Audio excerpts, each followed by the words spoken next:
On Monday, the United States made a surprise announcement that could suggest its efforts to bring down Iran's oil exports to zero are based on miscalculations, as Iran had earlier warned. U.S. Treasury Secretary Mnuchin was quoted by the media as saying that Washington would in certain cases consider waivers on sanctions that ban purchases of Iran's oil. Mnuchin added that the decision would be meant to avoid disruptions in markets. This is while other U.S. officials had emphasized that there would be no exemptions to the sanctions. Observers are now speculating that Mnuchin's remarks show that Washington is gradually becoming wary of the implications of cutting off Iran's oil exports to markets.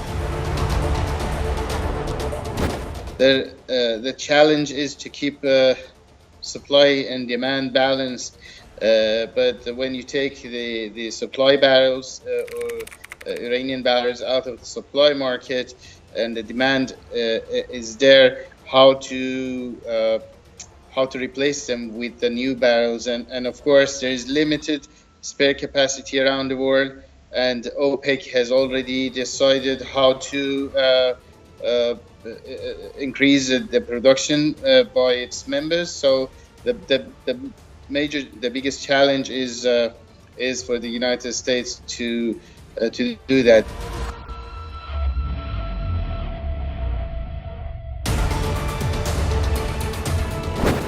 Last week, Iran warned that America's plan to sanction its oil exports could lead to unwelcome consequences. It even said certain producers, including Saudi Arabia, would not be able to make up for the missing Iranian barrels once the sanctions come into force. This was acknowledged by experts who were quoted by the media as saying that Saudi Arabia cannot maintain an increase in its oil production to fill Iran's gap in markets for too long. Besides, there have been signs that China, which is the world's biggest oil importer, is scrapping plans to purchase oil from the United States and is instead turning to Iran for imports. This is a result of the escalating trade war between Beijing and Washington, a war that has already led to many similar retaliatory measures on both sides.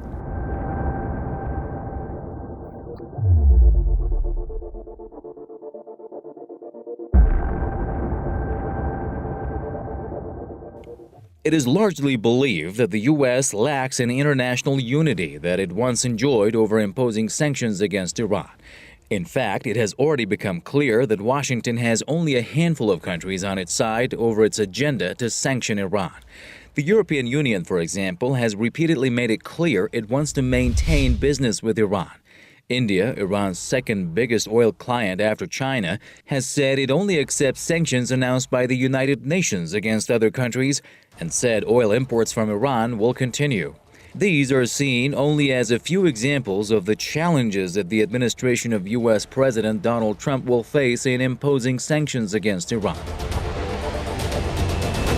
Last time around, there were reports by the IAEA and all other nations had some concerns, which basically some were validated. But this time around, no one believes or is on board with the claims that the U.S. is using or the excuses to reimpose sanctions on Iran. Few expect U.S. President Donald Trump to budge over his plan to reimpose sanctions against Iran. This in face of global criticism against his move to take America out of a nuclear agreement with Iran that had won international praise as an example of successful diplomacy. Trump's anti-Iran policy is largely expected to lead to certain implications on the international economy.